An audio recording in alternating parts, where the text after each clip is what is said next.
li sadinatan bi kullil janna min daari minan yaatal minna. Senghor xamoon na ni lu mel nii yëkkati ko ci Sénégal te waxuloo ci ak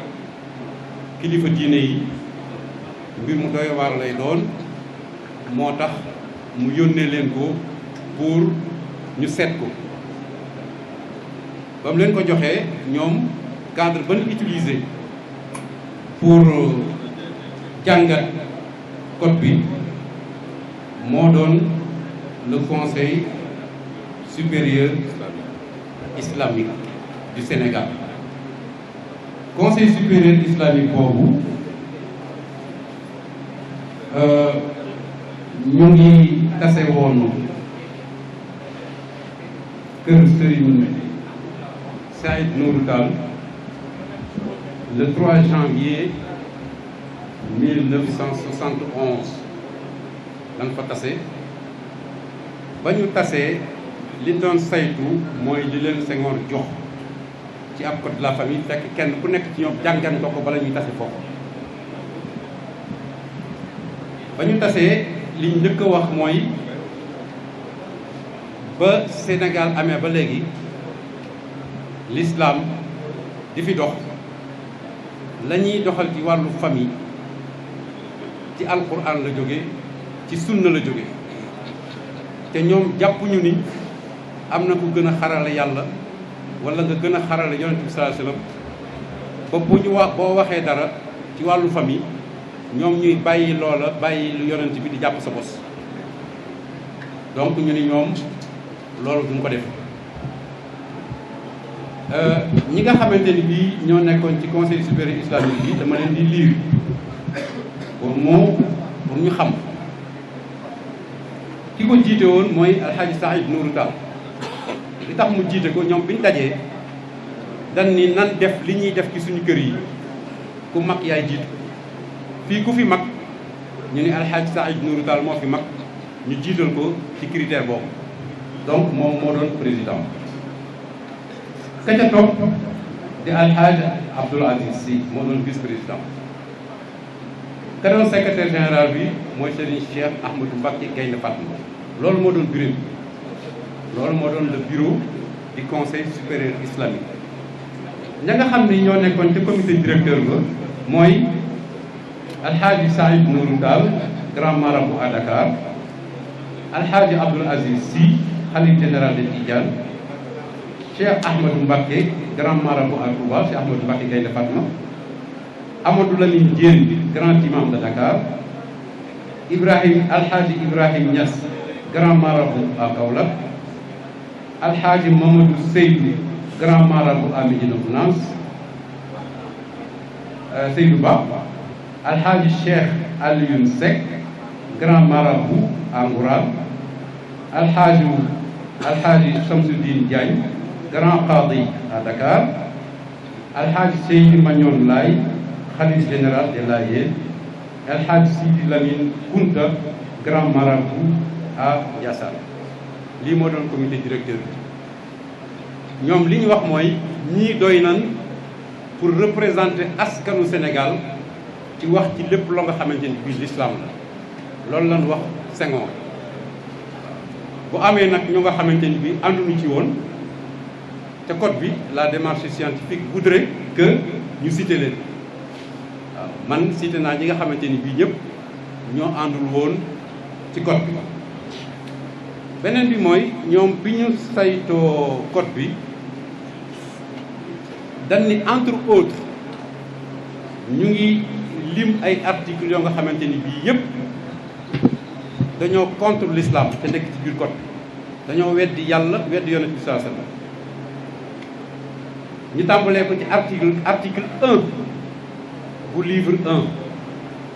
amuñu jot bu lire article yi mais référence code bi ku fa dem di ko xool livre 2 article yi may lime yëpp sëriñ si nee na dafa contre l'islam article 103 article 104 article 105 article 109 article 111 article 112 113 116 117 118 121 123 125 132 134 140 146 147 158 159 164 167 176 180 article yi ma ngi wax ci mbirum fiançailles ak mariage ak divorce yii yëpp dañu contre l'islam. boo ñëwee ci livre 3 article 191 ba article 197 article 203 211 est-ce que lim bi may lim jar na ko ah voilà 216 218 223 253 hein, et suivant relatif à la filiation paternelle et à l'adoption yooyu yëpp dafa contre l'islam. livre 4 am na ay articles contre l'islam. livre 5 am na ay articles contre l'islam. livre 6 am na ay articles contre l'islam. livre 7 am na ay articles contre l'islam. donc ñoom minimum recensé nañ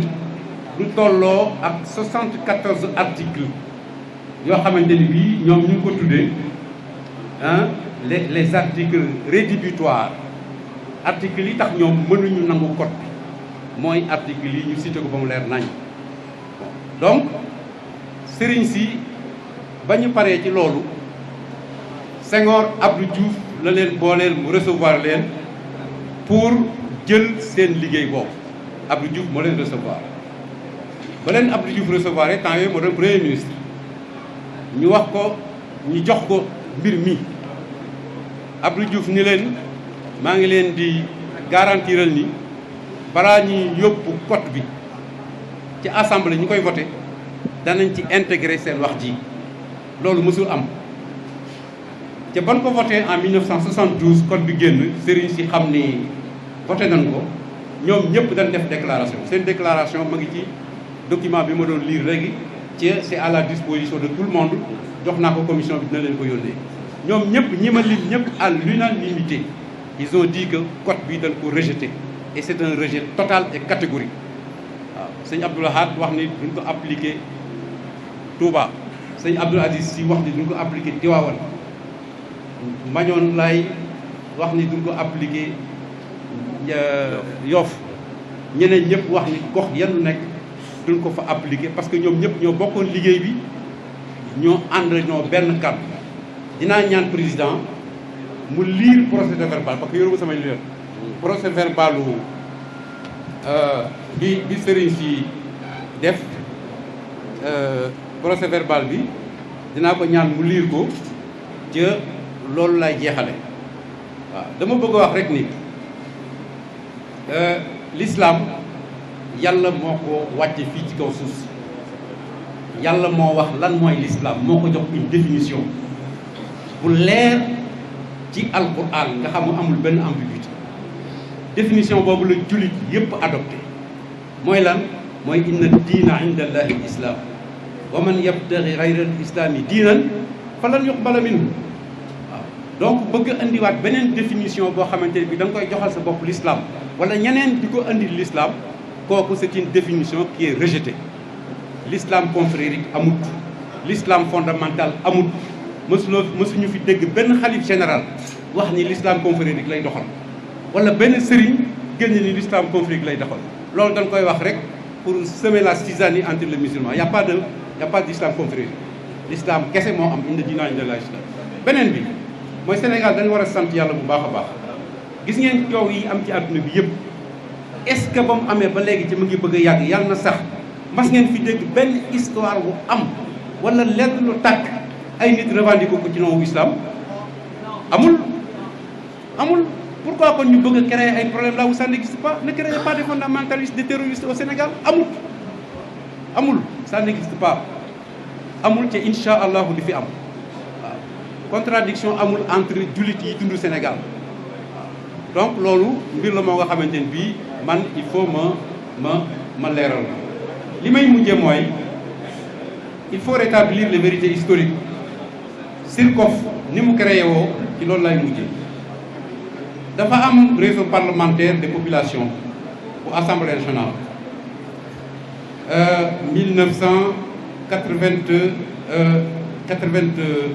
1995 ñu def réunion Touba Dialakota la doon seen objectif mooy revoir l'actuel code de la famille pour dindi ci certains articles bi ci jiitu mooy ñu revoir la puissance paternelle bi ci topp mooy le problème du domicile conjugal bi ci topp mooy la polygamie am na yeneen yoo xamante ni bii dañ ko bëggoon a seetaat pour xool naka lañ koy réviser mu am benn mbokk bu tudd Abdou Latif Guèye yàlla na ko yàlla yërëm moom moo jot ci PV rencontre ba mu indi ko mosquée inachevée ñu toog xool PV bi wax ni ñii dañu bëgg a changer code de la famille ñu def benn conférence de presse wax ci lañ créé CIRCOF muy comité islamique pour la réforme du code de la famille au Sénégal CIRCOF boobu man maa nekkoon coordinateur bi maître Mbaye nag moo nekkoon le président amoon na ñu ci bokkoon ñoo nga xamante ni bi ay techniciens du droit la islamique comme du droit musulman ku mel ni professeur Seydou Diouf ma ngi ci woon Khadim Mbacke ma ngi ci woon ak ñeneen maître Babacar Niang moo ko jiite woon commission boobu 4 ans la liggéey ñeenti at yëpp kër maître Babacar Niang la doon tase moo ko doon dirigé bi ñu liggéeyee ba pare ñu produire le document la te ñu ngi fondé wu ci document bi nga xamante ni bii moom la guide religieux yi bindoon moo nekkoon suñu document de base moo nekkoon suñu base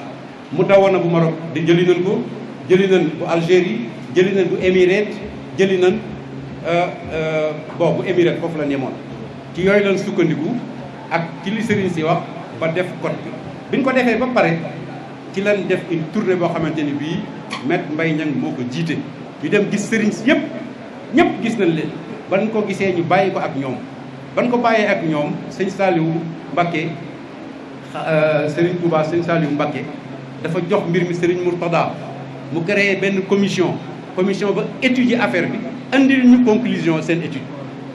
pour ñu intégrer ko ci code du statut personnel noonu la Thierno Mountaga def waa Kaolack yi noonu lañ def ba mu paree ñu woote commission ba Cheikhouna Mbacké mi ci la bokkoon